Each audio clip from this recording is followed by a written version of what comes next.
ফলি মাছের কোপ্তাকারি। চলুন দেখে নেই কিভাবে খুব সহজ রেসিপিতে ফলি মাছের মজাদার কোপ্তাকারি রান্না করা যায়।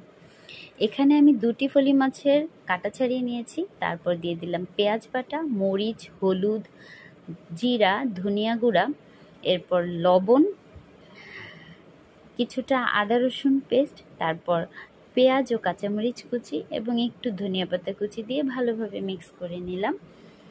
এরপর মাছের যে চামড়াটা আমি রেখে দিয়েছিলাম তার মধ্যে অর্ধেকটা মিশ্রণ দিয়ে ভালোভাবে লাগিয়ে দিতে হবে, মানে পুরোপুরি সিল করে দিতে হবে যাতে কোনো রকম ফাঁকা না থাকে।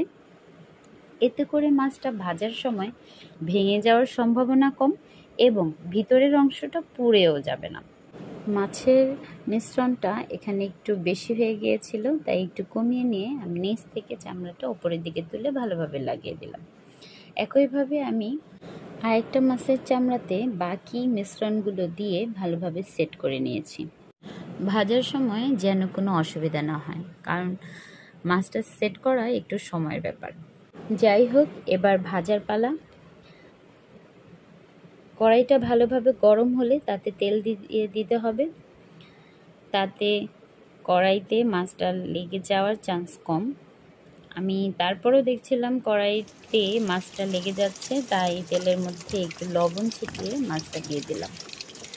তারপরও খুব ভয় পাচ্ছিলাম মাছটা উল্টানো যায় কিনা, কিন্তু খুব সহজেই উল্টানো গিয়েছে। এই দেখুন, মাছটা ওই পাশে উল্টানো হয়ে গেছে। এরপর আরেকবার উল্টে দিলাম। তো মাছটা প্রায় ভাজা শেষ। চেক করার জন্য আমি একটা টুথপিক দিয়ে মাছটার মধ্যে ঢুকিয়ে দিলাম। দেখলাম শুকনো আসছে, তার মানে মাছটা ভাজা কমপ্লিট। উঠিয়ে নিলাম। এরপর আরেকটা মাছ কড়াইতে দিয়ে আমি মাছটা কাটবো। ততক্ষণে আমার ছেলে খুব অস্থির হয়ে গেছে, মামনি তুমি এত বড় মাছ ভাজছো, আমাকে তাড়াতাড়ি দাও। তারপর ছেলেকে কেটে দিয়ে নিলাম। সে শুকনোই 2-3 টুকরো খেয়ে ফেলছে। যাই হোক, ফলি মাছের কোপ্তাটা এভাবে শুকনোও খাওয়া যায়, আবার রান্না করেও খাওয়া যায়। আমার কাছে দুটোই ভাল লাগে। আপনাদের যেভাবে খুশি সেভাবেই খেতে পারেন। এই হলো আমার ফলি মাছের কোপ্তাকারি। ভালো থাকবেন। আল্লাহ হাফেজ। আসসালামু আলাইকুম।